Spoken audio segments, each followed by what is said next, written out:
Just one drink. She was 6 weeks pregnant when someone offered her a glass of wine. It won't hurt, they said. She hesitated.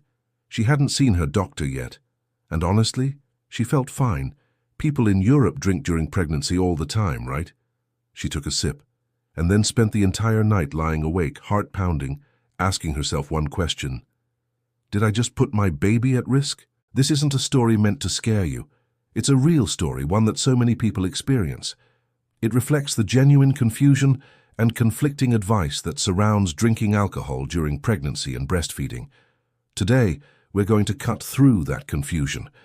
We're bringing clarity, compassion, and science to this conversation so that you can feel empowered to make the best decisions for you and your baby. So let's start with the basics. What actually happens in your body when you have a drink while pregnant? When you drink alcohol, it doesn't just stay with you. It travels through your bloodstream and straight across the placenta.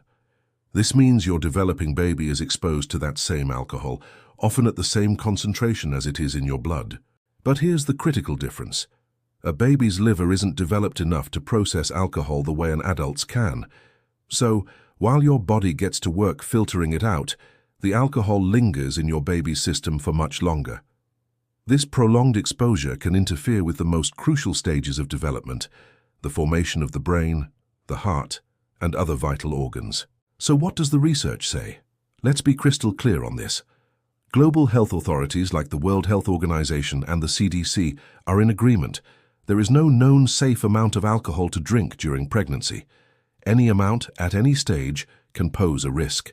These risks can lead to a range of issues, including developmental delays, learning disabilities, behavioral problems, and even physical growth limitations.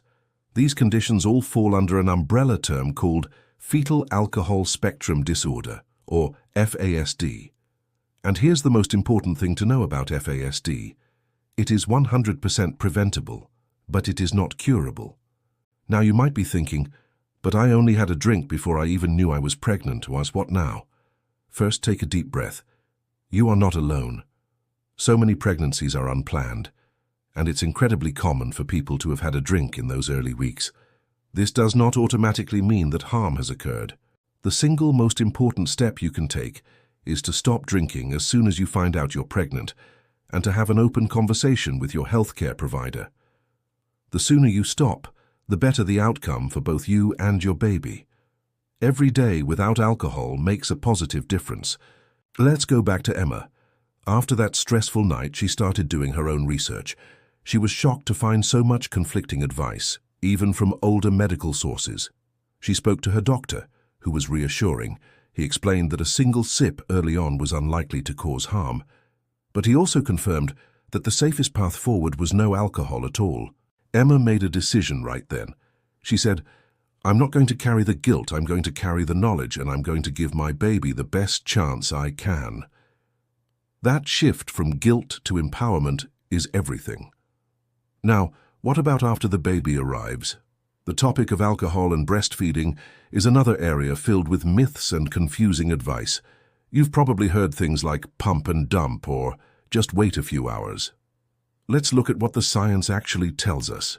Alcohol does pass into your breast milk, and its concentration will be similar to the alcohol level in your blood. And just like in the womb, a baby's liver metabolizes alcohol much more slowly than an adult's. Depending on the amount and the timing, drinking can affect your baby's sleep patterns, feeding, and even their development. Does this mean you can never ever have a drink while you're breastfeeding? Not necessarily, but timing and amount are key. The general guidance is to wait at least 2 to 3 hours per standard drink before you breastfeed again. And that pump and dump myth. Pumping doesn't remove alcohol from your milk. Only time does.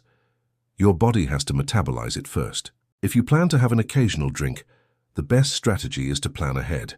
You can pump and store milk beforehand.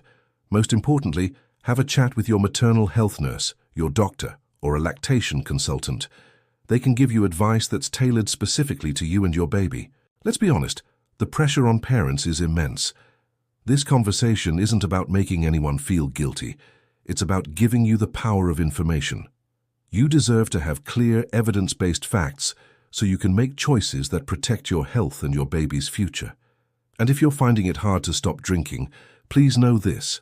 You are not alone, you are not a bad parent, and there is absolutely no shame in asking for help.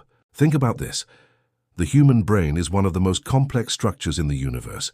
During pregnancy, it's forming millions of new connections every single minute. Alcohol can disrupt that incredible process, affecting how the brain grows and functions for a lifetime.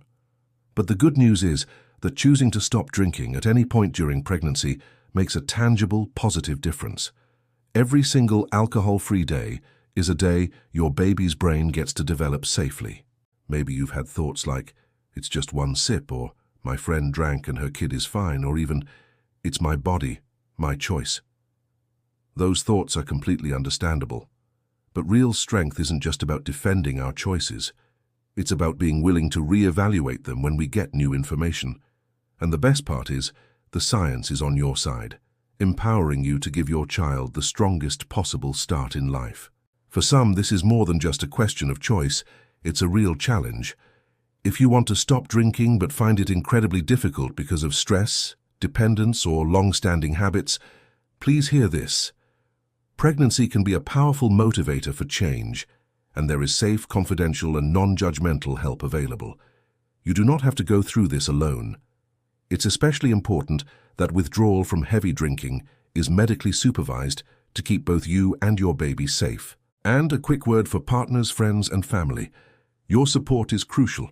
You can be an amazing ally by not offering alcohol, by learning the facts, and by creating an environment that supports healthy choices without judgment. So let's circle back to Emma's story. She gave birth to a healthy, happy baby boy. I won't pretend pregnancy was easy, she told us, but choosing not to drink? That part became easy once I understood why. It gave me a sense of purpose. I've never felt stronger than when I learned to say no thank you to that glass. Your choices matter. Every informed step you take builds a safer, healthier future for your baby and for you. Whether you're choosing to stop, cutting back, or seeking support, know that it is never too late to make a powerful change. You've got this, and you are not alone. Thank you so much for watching and for taking the time to learn with us today. If you found this video helpful, please give it a like and consider subscribing for more content that empowers you with knowledge.